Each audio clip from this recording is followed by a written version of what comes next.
Well, as you might have gathered in my time with the children, we're talking about saying thank you today. We started this little series, 3 parts, based on Annie Lamont's book, The Essential Prayers, 3 essential prayers. Last week was the prayer of, who remembers? Help! Right? You know, that's those times when we know we are outside of our ability to take care of things ourselves, those prayers of help. And so this week we take a look at the second great essential prayer, which is the prayer of thank you. Next week we'll take a look at the last one, the prayer, wow. The Psalms contain these beautiful, beautiful songs of thanksgiving. There's quite a number of the Psalms that are related to giving thanks. And one of my favorites is the 40th Psalm. I'm going to read a few passages from the 40th Psalm. I waited patiently for the Lord. He inclined to me and heard my cry. He drew me up from the desolate pit, out of the miry bog, and set my feet upon a rock, making my steps secure. He put a new song in my mouth, a song of praise to our God. I have told the glad news of deliverance in the great congregation. See, I have not restrained my lips, as you know, O Lord. I have not hidden your saving help from my heart. I have spoken of your faithfulness and your salvation. I have not concealed your steadfast love and your faithfulness from the great congregation. Hear it? Yeah. The psalmist didn't have to be told to say thank you. He was filled with gratefulness and thanksgiving. I could not hold it in if I tried, he sings. I have not withheld the good news of what you have done for me, O God. Now, anyone who's spent very much time in the church knows that we're supposed to be grateful, right? We're told that we should say thanks to God a lot. We have all these praise songs. The whole set this morning, helps us say thanks. We're reminded that even our act of giving in the morning offering is an act of thanksgiving. Some of us might have even memorized that great 100th Psalm. You know the 100th Psalm? It's that wonderful psalm of thanksgiving. Make a joyful noise to the Lord, all the earth. Worship the Lord with gladness. Come into his presence with singing. Know that the Lord is God. It is he who made us. We are his. We are his people. We are the sheep of his pasture. Enter into his gates with thanksgiving and into his courts with praise. Give thanks to him. Bless his name, for the Lord is good. His steadfast love endures forever, and his faithfulness to all generations. Thank you. A great psalm of thanks. I suppose if we were a little less self-absorbed, maybe a little more aware of all that God has done for us and given us and provided for us, we would be far more grateful, don't you think? Maybe feel more grateful. We'd say thanks much more than perhaps we do. After all, it's the first thing that we teach our children. I could feel some of you parents mortified that your children weren't saying thank you. They were up here, they were just grabbing the candy. Say thank you, say thank you. I could feel the mental telepathy. God, say thank you, I taught you better than that. Because we always think our children are a reflection on us, right? No, it's one of the first things that we do when they're just little toddlers, right? Say thank you. What do you say? What do you say? You say thank you. I've watched Darcy and little Ada. She's taught Ada how to sign. So whenever Darcy makes sure that Ada responds, if Ada is given something, and she says, "What do you say?" And little Ada goes, "Thank you, thank you." And it melts your heart. It melts your heart the first time that your child then remembers to say thank you. And it melts your heart all over again the first time that they say it without being prompted. Doesn't it? Yeah, something we teach all of our children. But then these little cherubs grow up and they become just like the rest of us. And that's when thank yous thank yous become just perfunctory, and they become as tasteless. You know, the feeling isn't there anymore. It's just the thank yous have become as tasteless as a tomato in winter, you know? So how do we discover the secret of a grateful heart? How do we get to where we feel thank you rather than just being forced to say thank you? Annie Lamott, if you spend much time in this little bitty book of hers, you find that she believes it's not so much that we discover a grateful heart as it is revealed to us, as it is revealed in us. And she says it happens in those moments when we believe that we have dodged a bullet. You ever had one of those? She says the second and the third level of this second great essential prayer are said with a heavy exhalation of breath, an expulsion of bellows. She says, thank you. Whew. Those prayers come in moments like, thank you. The brakes held. Thank you. I was there to put out the flames on my kitchen range. Thank you. Thank you. The proliferation of white blood cells was just allergies and not leukemia. We can cancel the oncology appointment and go pick up some Benadryl instead. Thank you. You ever had one of those moments when tragedy somehow is averted and you're filled in that moment, right? You're just filled with thank you, God. I remember when our girls were little. This is Sydney and Taylor when they were about 5 and 3, and we went as a family to the Smoky Hill River Festival in Salinas. It's a great event if you've never been there. It's great for young families. There's art booths, there's a juried art show, but there's face painting for the little kids, and there's art and craft vendors. There's 3 stages of music, and there's all that festival food. I mean, if it's on a stick, they serve it. All the great food trucks and everything. And so we were just walking around with our little family, taking it all in. Along with hundreds and hundreds of other people that were there for the festival. And as we walked along, of course, we just expected our little ducklings to follow along. Isn't that what you do when you're parents? You know, you kind of think, well, they'll follow along, they'll stay up with us. And Christy and I were talking about this, and we don't remember which one of us first noticed. But we became aware that our youngest, Taylor, was no longer with us, 3 years old, and we couldn't find her.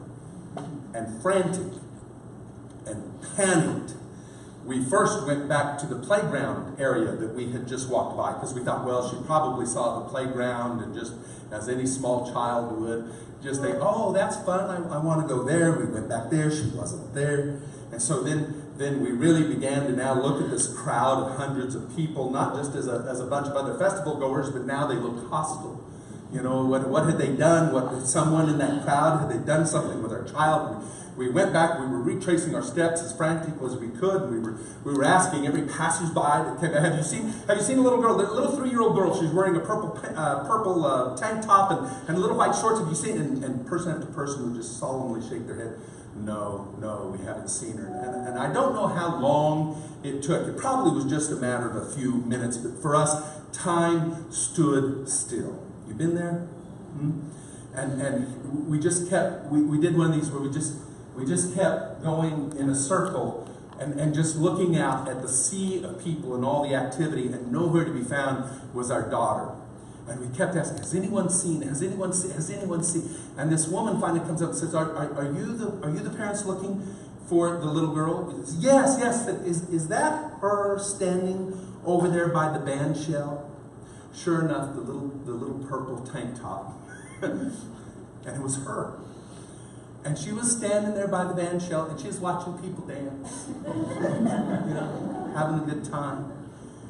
But in that moment, we ran to her and scooped her up, and our hearts, thank you, God, thank you. No one had had to tell us to say thanks. You know, no one had to tell us to be grateful. I mean, grateful was all that we felt. Grateful was everything that we felt. And it's about as authentic as it comes when it comes to thanksgiving and prayers of gratitude. Maybe somewhere in your life you've had a similar experience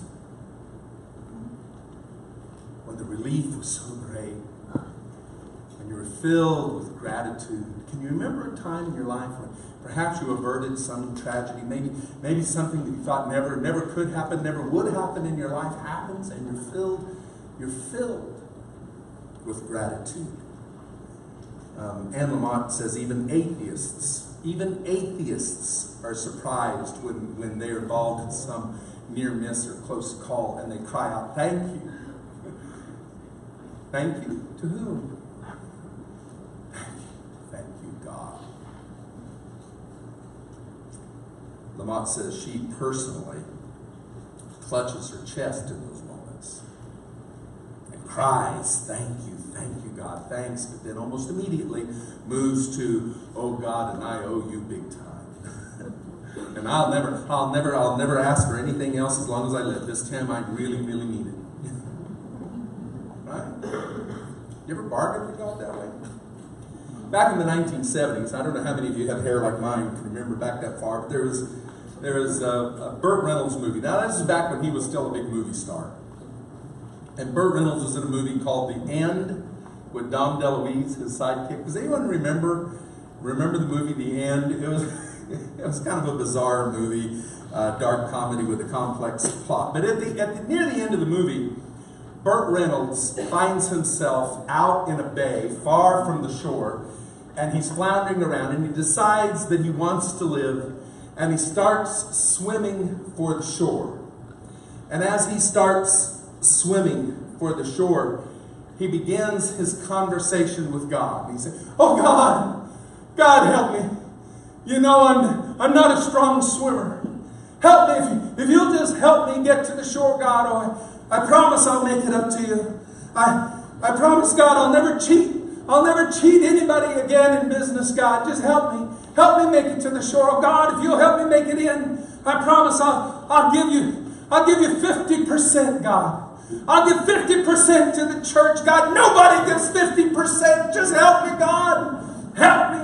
And he swims, and this pleading continues as he swims toward shore, you know, and with every slap of his arm, he's a little bit closer.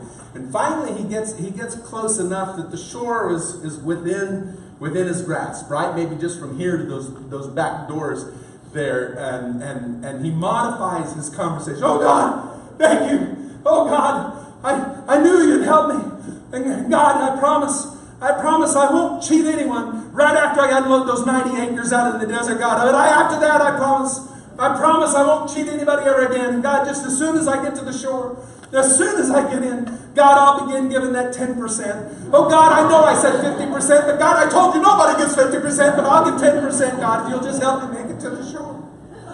And he finally lands at the shore, and they're exhausted. He collapses. And he gives his prayer of thanksgiving. "Thank you, God. Thank you for getting me here, Lord. I really appreciate it. And you know I'm going to make it up to you. I'll get back to you. I promise, God. I'll get back to you." Is that how our bargaining happens? Lamont understands, though, that real gratitude, those thank you, God, gratitude moments in our hearts, dovetail into our behaviors. It almost always makes us willing to be of service. Somehow that's connected. To feel so full and so grateful connects us to wanting then to be in service. And Lamont says that's where joy resides. That's the joy that is connected with our gratefulness, our thank you. So in this way, gratitude, real authentic gratitude, is connected with serving or giving. We realize that when we have received so much, it's a natural outgrowth then to want to return that to others in service to the one who has given us so much. Think of it this way. Have you ever had a neighbor show up at your doorstep and they have something hot out of the oven? Let's say it's a pie. And you're in your imagination. In my imagination, let's say it's a blueberry pie. But and it's hot, and they're standing there, and they say, we had so much we wanted to share. Here, we wanted to bring this over to you. What's the first impulse? What's the natural impulse to that person standing on your doorstep offering you something like that? You say, oh, can you come in? Can you come in? I'll put a pot of coffee on. We're going to cut into this gorgeous pie, and we'll both have a piece, right? It's only natural that one receives unexpectedly, receives much. One wants to then offer something back, especially to the one who is giving, right? Come in. You don't just take the pie and say, thanks, see you later. You want to share back with the one who gives. Just as in praying this first great prayer, the prayer of health, remember? Lamont connects breathing with praying the second great essential prayer, the prayer of thanksgiving. It says you breathe in grace. And there's a tendency sometimes to want to hold that in, to hold that breath, right? You breathe in grace, but then you breathe out gratitude. We suck in air into our lungs, but that's only half of the equation of what we need for life. We have to be able to exhale, right? We can't hold the air in always. So as grace comes into our life, we can't hold on to it, keep it, hoard it into our lives. We exhale it in gratitude and service.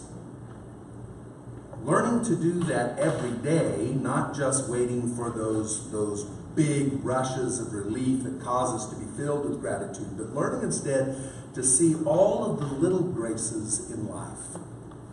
Those little moments every day where we breathe in God's grace as a gift and breathe it back out again in gratitude and service. To look and find the little graces each moment where we can do that. For example, today, did the sun come up today? Did a new day begin? Thanks be. Did you swing your feet out off of the bed and put them down on the floor? Thanks be. Did you have warm water to bathe or shower today? Thanks be. Teeth to brush? Never mind whether they're in your head or in a cup. Teeth to brush? Thanks. Was there coffee in your cup this morning? Sometimes God is especially good.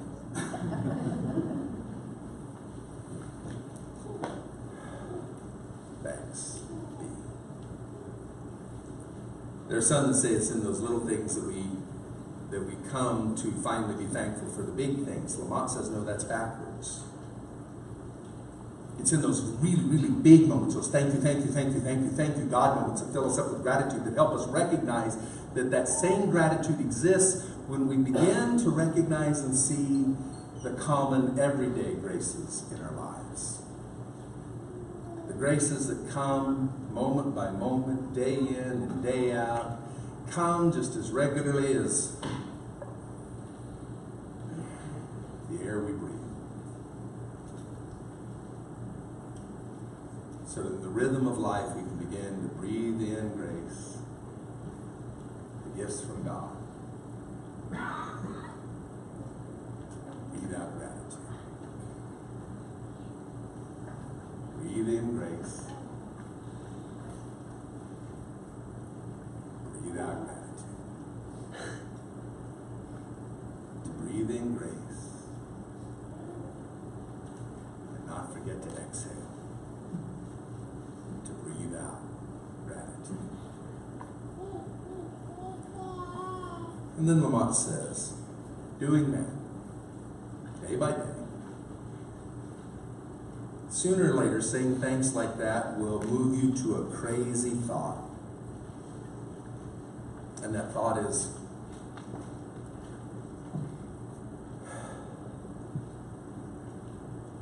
what more could I give? What more could I do? How much more could I serve? Wow. That's next week's prayer. We'll save it. Please stand and join us for our closing song.